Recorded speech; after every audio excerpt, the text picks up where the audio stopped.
네, 안녕하세요. 경희대학교 디자인 심리 수업에서 찰스 샌더스 퍼스의 기호학을 주제로 발표할 구조입니다.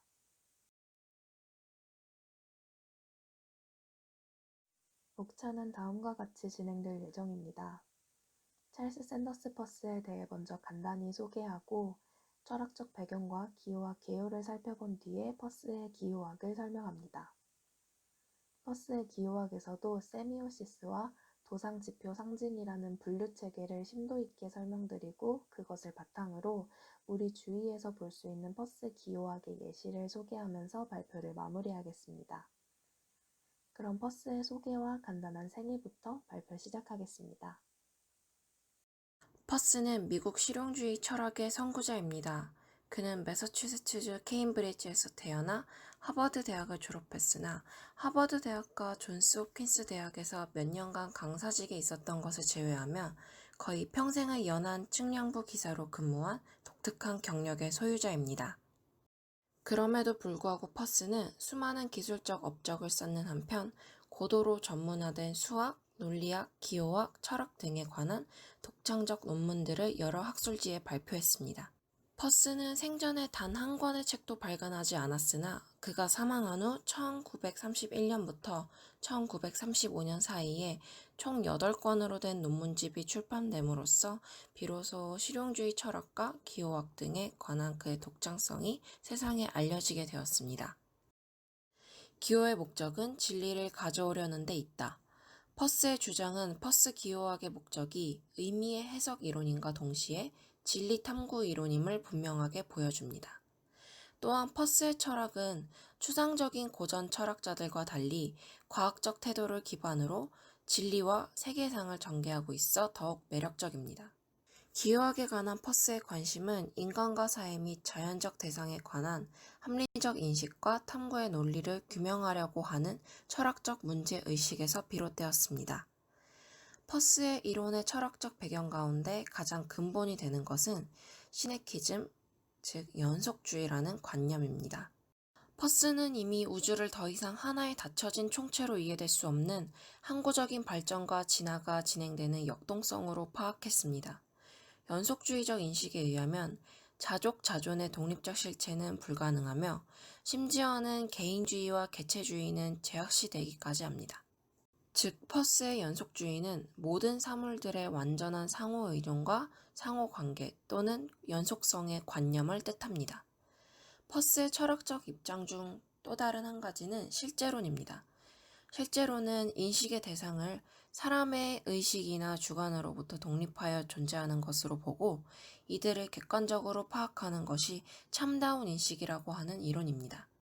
마지막으로 프래그마티즘, 실용주의론이 있으며 실용주의론은 인식에서 얻은 관념을 경험적 삶의 맥락에 적용하여 그 유효성과 실용성이 입증되며 그 관념을 의미가 있다고 보는 이론입니다. 이렇게 퍼스는 세미오시스와 리얼리즘 그리고 프래그머티즘과 함께 규범과학을 바탕으로 기호학의 이론을 정립합니다. 이것은 기호학의 또 다른 산맥인 소시르와의 차이점인데 소시르는 언어학자로서 기호 시스템을 통해 언어를 연구했습니다. 기호의 문제를 기표와 기이와 같은 이원적 구도 안에서 살펴보았기 때문에 기호화에서 기호 산출자이자 사용자, 즉 우리 인간의 자리를 배제하고 있었습니다. 반면에 퍼스는 논리학자로서 기호학이 우리 사고와 지식에 관한 일반 이론이 되어야 한다고 생각했고 이러한 관점에서 기호학을 규범적인 형식 과학으로 규정했습니다. 이것은 퍼스가 기호의 문제를 인간 사고의 문제로 보았다는 점에서 구조주의적이었던 기호학에 화용론적인 통로를 열었다는 것을 의미합니다. 이의 연장선으로 퍼스는 기호에 대한 논의에 해석체라는 새로운 요소를 도입함으로써 결과적으로 기호에 인간의 자리를 마련하게 된 것입니다. 그 해석체를 포함한 이 왼쪽의 3원 모형이 바로 퍼스가 제안한 기호작용 모델입니다. 이 단어들을 설명해보자면 먼저 대상이란 표상이 나타내는 그 무엇으로 실제로 현존하는 어떤 것입니다. 표상은 기호 그 자체로 대상을 대신 나타내주는 이미지, 그림, 말, 단어 등을 말합니다. 대상이 현존하는 실제의 장미꽃이라면 표상은 장미 그림이나 장미라는 단어 그 자체 등을 들 수 있습니다. 또 장미 그림과 같은 표상, 즉 기호를 보았을 때 우리 머릿속에 그것과 관련된 개념을 저희가 떠올리게 되는데 이게 바로 해석체입니다. 해석하는 사람을 의미하는 것이 아니라 어떤 기호를 접할 때 우리 관념 속에서 발생하는 또 하나의 기호라고 이해할 수 있습니다. 퍼스는 이 기호작용의 과정을 세미오시스라고 명명하였는데요. 이 작용을 기호 전달과 해석의 끊임없는 순환 과정의 입장에서 해석한 것입니다. 오른쪽 이미지는 한 논문에서 좌측의 삼원 모형을 재구성한 이미지인데 여기에서 순환 과정이라는 것은 대상을 대립 표상하는 과정인 재현, 이 재현이 주체, 즉 우리 인간에 의해 새로운 재현으로 변형되고 다시 그 재현에 대한 해석으로 변화하는 끝없는 순환고리를 말합니다. 말이 굉장히 복잡한데 다음 장에서 예를 들어서 설명하겠습니다. 설명하기 쉽도록 앞장의 논문에서 제시한 모형의 순서를 차용했습니다.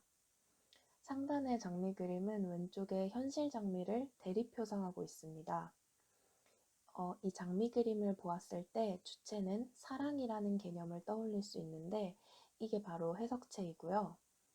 이 실제 장미를 그림으로 대립 표상하는 것을 하나의 재현이라고 했을 때 장미 그림에서 사랑을 떠올리는 것이 주체에 의해 변형된 새로운 재현입니다. 또 이 사랑이라는 개념은 LOVE로 이루어진 말 또는 단어로 재현될 수 있고 이것은 또 결혼이라는 개념으로 새롭게 재현이 될 수 있는 것입니다. 이렇게 재현으로 나타나는 이 연속적이고 또 영속적인 작용이 바로 세미오시스입니다. 퍼스는 실제 장미에서 장미 그림에서 사랑으로 이동하는 이 표상과 해석체의 해석 관계가 자연스러운 것이 논리적으로 타당하다는 여지를 준다고 하였습니다. 그런데 여기에서 장미 그림을 보았을 때 저는 사랑이라는 개념을 예시로 들었지만 사람에 따라서 고백이라든지 어린 왕자 등을 떠올릴 수도 있겠죠. 이렇게 해석체의 수준이 고정되어 있지 않기 때문에 해석하는 사람들의 능동적인 여지가 소시르에 비해서 더 열려 있습니다. 물론 그렇다고 사람들의 해석 과정이 완전히 자기 마음대로 일어나는 것은 아니고 기호가 통용되기 위해서는 해석의 범위가 분명히 한정되어 있기는 합니다. 장미를 보고 뜬금없이 선풍기라든지 스탠드 이런 걸 떠올리는 사람은 많지 않으니까요. 하지만 소시르에 비해서 퍼스의 기호학에서는 기호의 의미작용이 훨씬 더 가변적으로 변할 수 있는 가능성을 내포하고 있다고 볼 수 있습니다. 퍼스는 표상이 대상과 어떤 관계를 맺느냐에 따라서 기호를 세 가지 유형, 도상, 지표, 상징으로 분류했습니다. 도상이란 대상과 유사한 기호들로 표상이 대상과 시각적으로 닮아있는 기호들을 말합니다. 방금 전에 설명드린 장미 그림도 도상이라고 볼 수 있고요. 남자와 여자의 겉모습을 딴 이 화장실 아이콘을 예로 들 수 있습니다. 물론 여자도 바지를 입고 스코틀랜드에서는 치마가 남자의 전유물로 알려져 있는 이런 예외적인 사례들이 있긴 하지만 그럼에도 대체로 이런 도상을 보면 도상 제작자의 의도를 받아들일 수 있을 것입니다.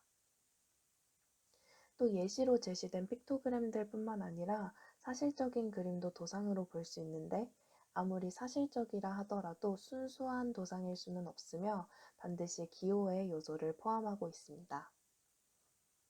다음으로 지표는 대상과 인과관계와 같은 연결을 이루고 있는 기호를 말합니다.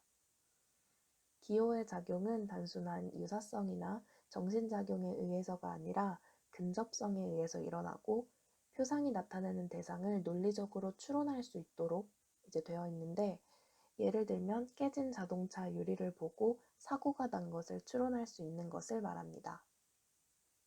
퍼스는 지표에서 풍향계를 예시로 들었는데요. 풍향계라는 표상, 여기에서는 지표를 보면 바람의 방향이나 세기 등 바람이라는 눈에 보이지 않는 것을 볼 수 있습니다. 마지막으로 상징은 규칙에 근거해서 대상을 지시하는 기호로 임의로 만들어진 기호라고 이해할 수 있습니다. 그것이 대립표상하는 대상과 관습적인 관계에 있으며 유사성도 근접성도 없지만 모두의 약속에 의해서 만들어진 것입니다. 그렇기 때문에 문화권에 따라서 이 상징은 다르게 이해될 수도 있습니다. 상징은 각 나라의 국기나 평화를 상징하는 피스마크 또는 비둘기 등을 예로 들 수 있습니다. 저희는 먼저 첫 번째로 같은 대상을 각각 다른 표상과 다른 해석체로 표현된 예시를 찾아보았습니다. 뱀은 악, 지혜, 풍요, 다산, 죽음, 부활 등을 상징하는데요. 그 중에서도 세계보건기구 WHO의 마크에 표현된 지팡이를 휘감고 있는 한 마리의 뱀은 아스클레피오스의 지팡이를 뜻하며 의술, 의학 등을 나타내고 있습니다. 우리나라의 대한의사협회 마크에도 똑같이 뱀이 있으나 WHO와 달리 두 마리의 뱀이 지팡이를 휘감고 있으며 이는 헤르메스의 지팡이를 뜻하고 죽음, 도둑, 기만, 상업 등과 같은 의미를 지니고 있습니다. 이는 미국 군 의부대의 착각으로 우리나라도 이 엠블럼을 사용하게 되었으며 이후 의협이 헤르메스 지팡이가 협회의 상징으로 적절하지 않다는 것을 인정하여 2018년에 엠블럼이 변경되기도 했습니다. 원은 시작과 근본, 완성과 영원성 등을 상징합니다. 아우디의 로고와 오륜기는 조금 다르지만 그래도 비슷한 모양을 갖고 있는데요. 각각의 원은 아우디 로고에서 아우디, 반더러, 호르히, 데카베를 뜻하고 오륜기에서는 5대6을 뜻하고 있습니다. 그러나 대부분의 사람은 이 원이 겹쳐져 있는 오륜기의 형태가 대륙 간의 상호 결합과 연대를 뜻한다는 것을 어렴풋이 떠올릴 수 있으나 아우디의 로고를 보고서는 사실 설명을 듣기 전까지는 결속과 융합을 인지하기는 조금 어렵다는 그런 차이점을 갖고 있습니다.